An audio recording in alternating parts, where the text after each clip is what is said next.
hot steel. The world was built on it, and car manufacturers can't live without it. Or can they? That's the question we'll ponder this week on Motoring 97.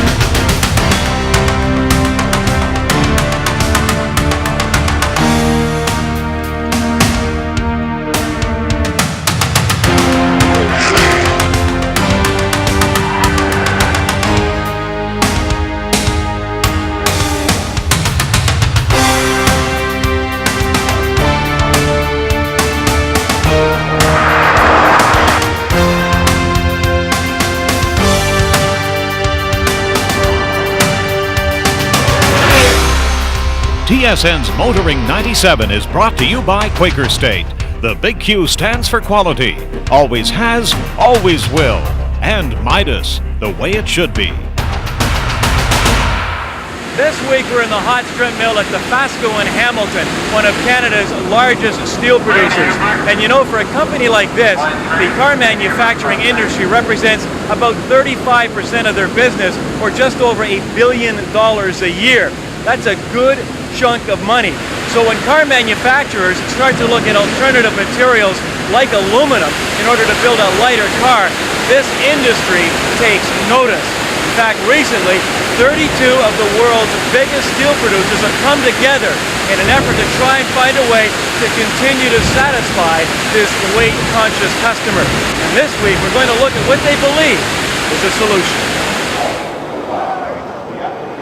The car industry, like the rest of society, has been on a health kick. They're building vehicles more environmentally friendly, improving fuel economy and emissions. And the industry is also watching its weight. Along with added safety devices, cars are becoming heavier, so the industry is looking to shed some pounds. Feeling the heat, the steelmakers have come up with a solution: the ultralight steel Autobody. Well, times have changed in that there's a lot of competition between steel and other materials for the body and white of the car. And one thing that hasn't changed, though, is that the steel industry is still very committed to helping its car manufacturing customers use steel most efficiently. The ultralight steel Autobody project is just one example of this. This project has brought together 33 steel companies from around the world to work cooperatively on designing the most lightweight steel body possible for a 4-door, 5-passenger sedan. And when we recognized that there was an even greater opportunity to reduce the weight of the body and white of the car, and that this project would probably be of global importance, we invited steel manufacturers from Europe and Southeast Asia and the Pacific Rim and all the way around the world to participate in this project, which then became known as the Ultralight Steel Autobody Project. Now, what we've done with the project is show that steel can be used to take weight out of the car body. It's not a material that's reached the end of its line. In fact, quite the opposite is true. Over half of the types of steel that we sell today weren't even around 6 or 7 years ago. So the steel industry is constantly evolving and developing new products to help our customers meet these kind of requirements. Well, the body in white refers to like a unibody type of vehicle. Think about the whole vehicle and subtract the doors and the hood and the deck lid and the wheels and running gear, the interior. What you have left is a steel shell. Still looks like a car, but it's just the steel shell which constitutes the body. The key to making steel lighter is in good design. One of the cornerstones of the project was holistic design, and that involves looking at the total vehicle structure from the front bumper to the back bumper and everything in between, instead of being focused on individual parts. By looking at the total structure, the designers can put steel where they need it and remove it from where they don't, so that they get an overall more efficient and balanced structure. Well, this is an example of an automotive part that has been stamped from a tailor welded blank.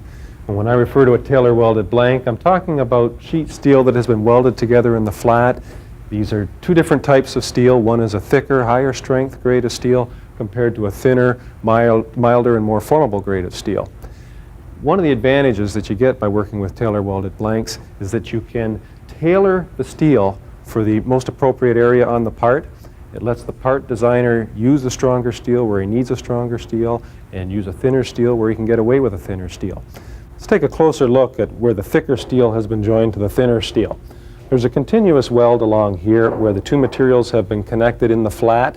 Then that blank goes to the stamping operation where it is formed into the final part.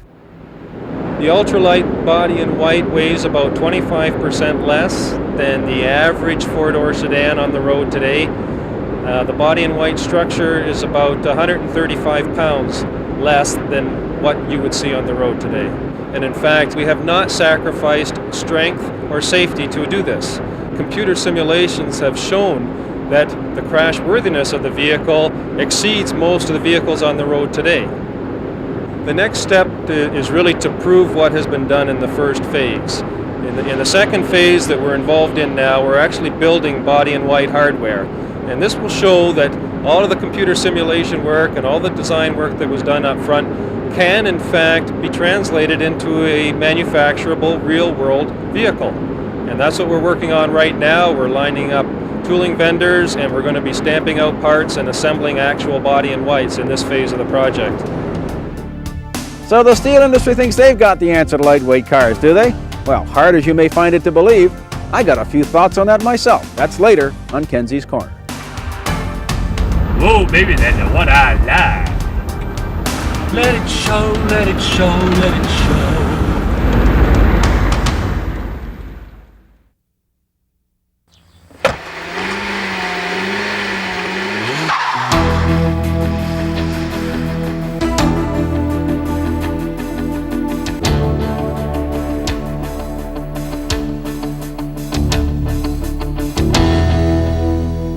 It's showtime! This week on Test Drive we take a look at the 1997 Taurus SHO, a car that I have always had a soft spot for.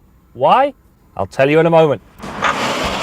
One of the things I've always liked about the SHO is the sleeper factor.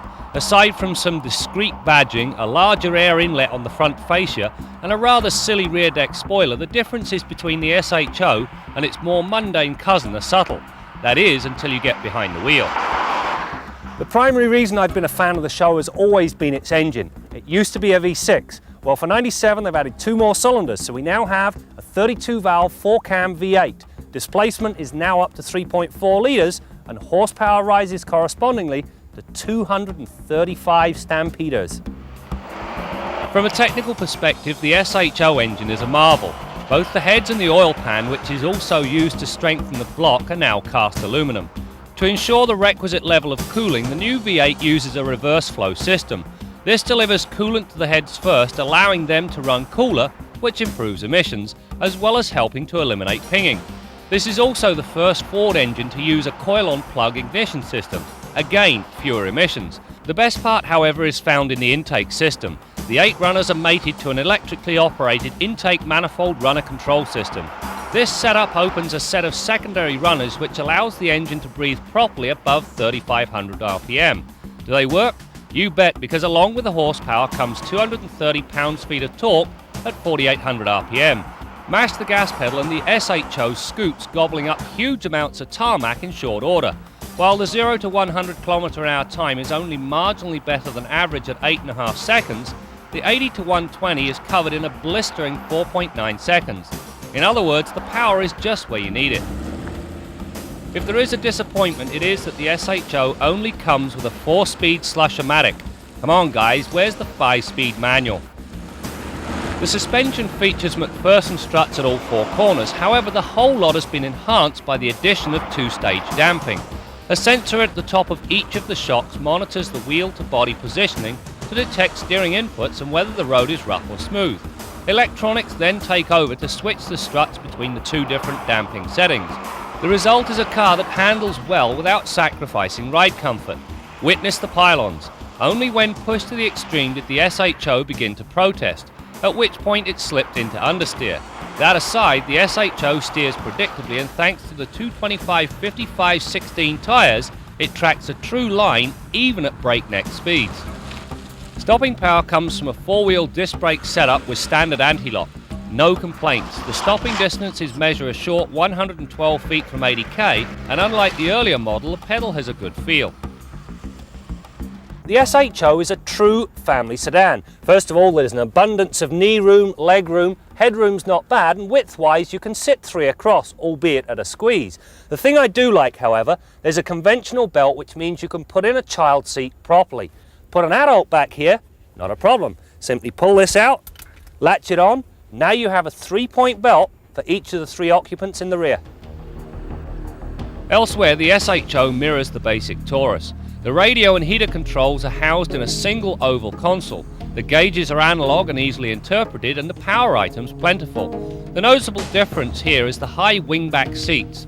The extra width at the top supports your shoulders during the mad moments. Lastly, the trunk is huge and features 60/40 split folding seats. Well, that's it for the SHO.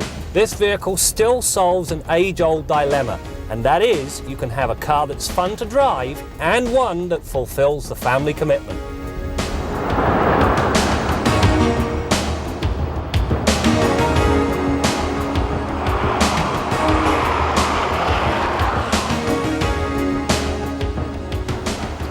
It's time for another update on our long-term Pathfinder. As promised, we headed off into the backwoods, something only a very small percentage of owners are likely to do. In this environment, the tyres worked exceptionally well. Despite the amount of mud around, the Klondike was never in fear of foundering.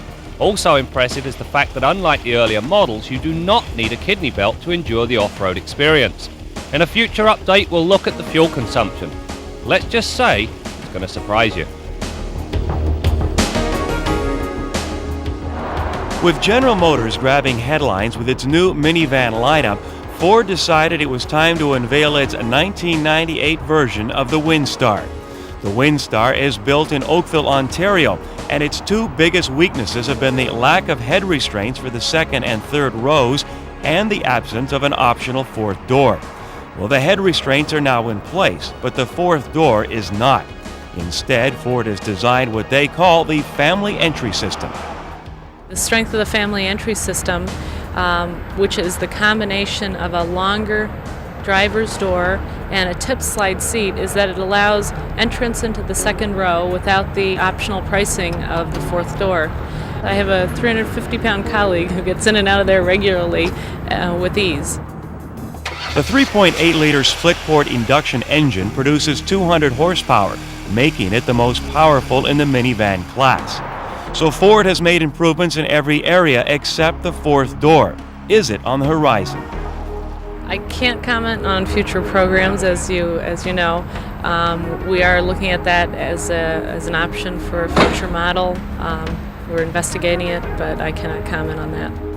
Our sources tell us the reason there isn't a 4th door is that it would require redesigning the platform, which would have entailed doing all the crash tests, and that is big dollars.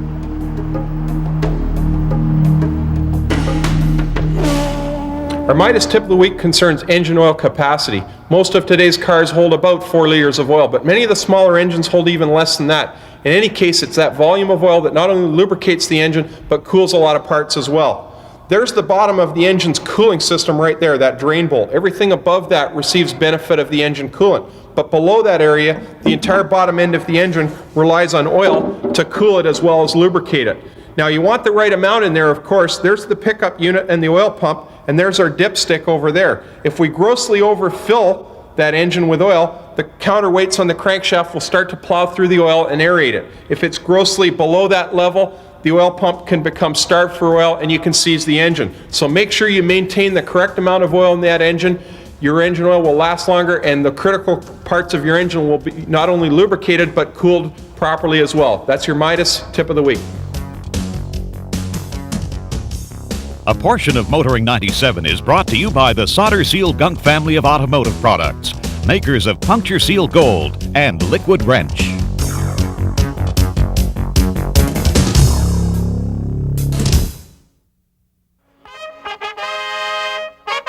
Since it was first introduced in 1989, over 6 million Mazda Miatas have been sold. Car clubs have sprung up all over North America, including the Miata Club of America, which made its first stop in Canada this year. Over the wall.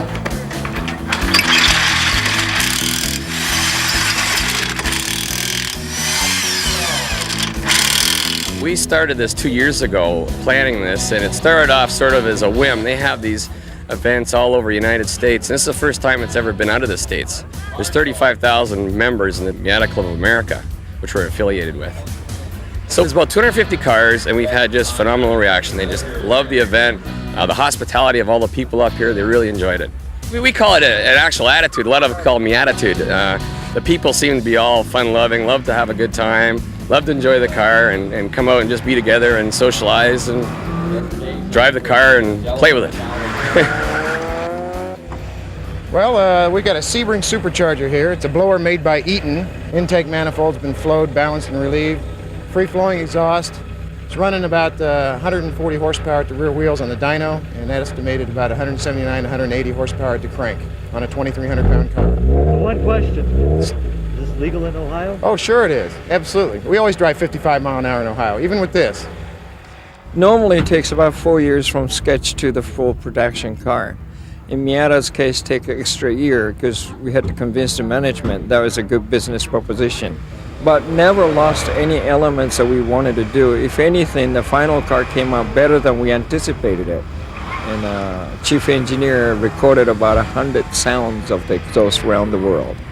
And he tested it on other people, narrowed it down to like 3 different sounds. And he analyzed the wavelength of each sound, and then created the new sounds and tested again to people to say which sounds remind you of a little sports car.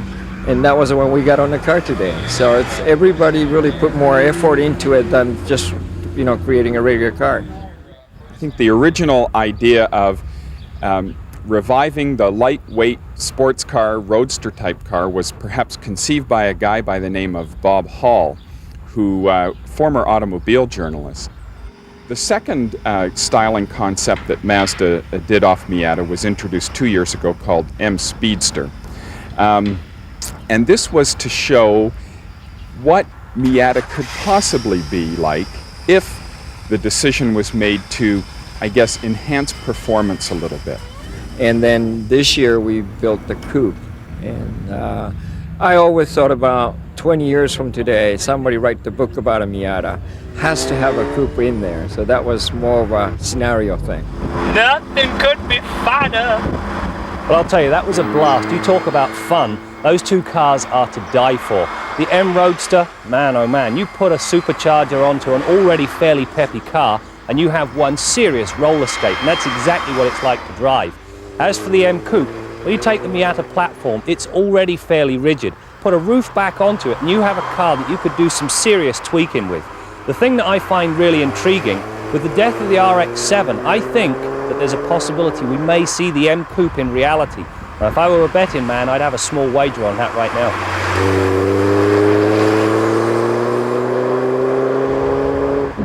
We're back at the Fasco in Hamilton. With me right now is Dave Hassel. And Dave, I look around here and all I see is trucks, lots of steel, and some incredible looking cranes. This is exactly what's taking place in this huge building. What we have here is our central shipping complex, and it's made up of 9 separate modules. We store about 200,000 tons of steel here. We ship 24 hours a day, 7 days a week. This particular section here, 2 buildings, we have 32-ton cranes. The entire complex is 9 acres with 9 stacker cranes in it. We would ship approximately 350 trucks a day out of here. Dave, thanks, and maybe I'll get a ride in that crane later, and then maybe not. Anyway, I know a guy who'd probably love to go up on one of those cranes, and that, of course, is Bill Gardner. Brad, I'll pass on the crane ride, thanks, but there's a bit of a steel connection to what I want to talk about today, and that's steel-belted radial tires. Now, they became really popular in 1975 when GM put them on their cars as original equipment. And along about that time, we started to get quite a few problems. There's one particular problem that's particular to steel-belted radial tires, and we've got a good example of it on the van that our camera crew uses. I want to show you that today.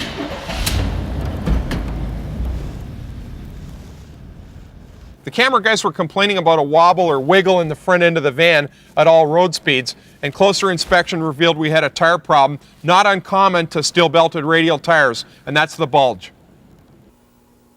There's the problem with our van. Here's the left front tire, and you can see the blistered section right here, and that's where our bulge exists. There's a large bulge in this general area of the tire. When I turn it, you'll actually be able to see it. It's pretty obvious. And what's happened is this one section of the tire has lifted or raised a little bit, and so every time it comes around, this portion of the tire hits the pavement a little bit harder, and it's worn it completely out in that area. We'll have to replace that tire, but if you look a little bit closer, you can see that this is a high mileage tire, that it's getting down on tread depth on both shoulders, probably as a result of a little bit of underinflation over the years and maybe some aggressive cornering as well. Now, replacing the tire, balancing it, and aligning the vehicle will get rid of that problem. Now, there are quite a few vehicles I've noticed today coming in that have suspension systems capable of actually hiding a tire with a pretty darn good bulge to it.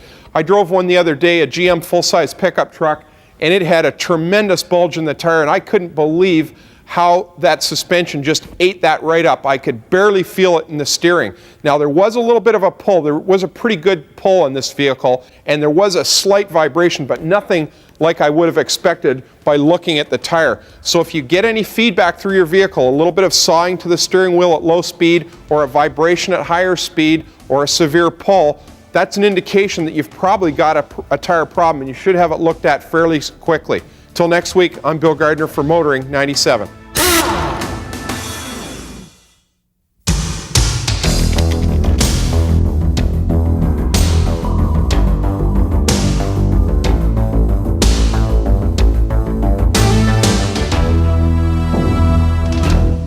This is the car that's got the steel industry worried. The Audi A8 has an all-aluminum body and it weighs a couple of 100 pounds less than a comparable steel car.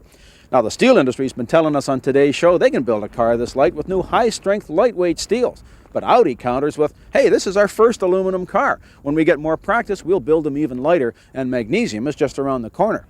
But you know, they're all missing the point here, because to get real improvements in fuel economy, we're going to have to go to orders of magnitude lighter cars, not just a few percentage points, and the only material that will be able to do that is carbon fiber. Now, this space-age race car material costs more per piece than steel does, but did you know you could build a four-door carbon fiber sedan with only 7 body parts? That's what General Motors did with the Ultralight a few years ago, and it worked brilliantly, about half the weight of a conventional car. Another advantage of carbon fiber is low tooling costs. The first metal car down the line, whether it's aluminum or steel, costs about $2 billion, because that's the investment in tooling. Carbon fiber is a fraction of that. And if the market doesn't like the car you're building, with carbon fiber you can change it in a couple of months' time.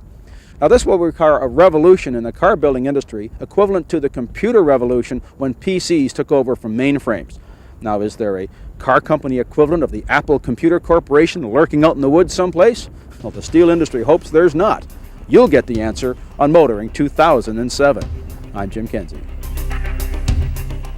Well, as we've seen here this week at the FASCO, this ultralight steel auto body is anything but a dream. As a matter of fact, they're going to build a prototype within the next year, and we'll keep you updated on it on a future program of Motoring 97. And who knows, we could be looking at the future of the automobile.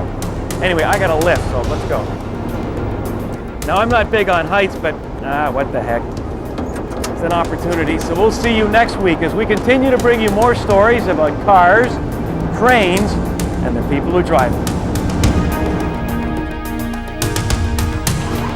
The advantage to having the 4-poster here at the assembly plant is that we're able to sample 100% of the prototype vehicles.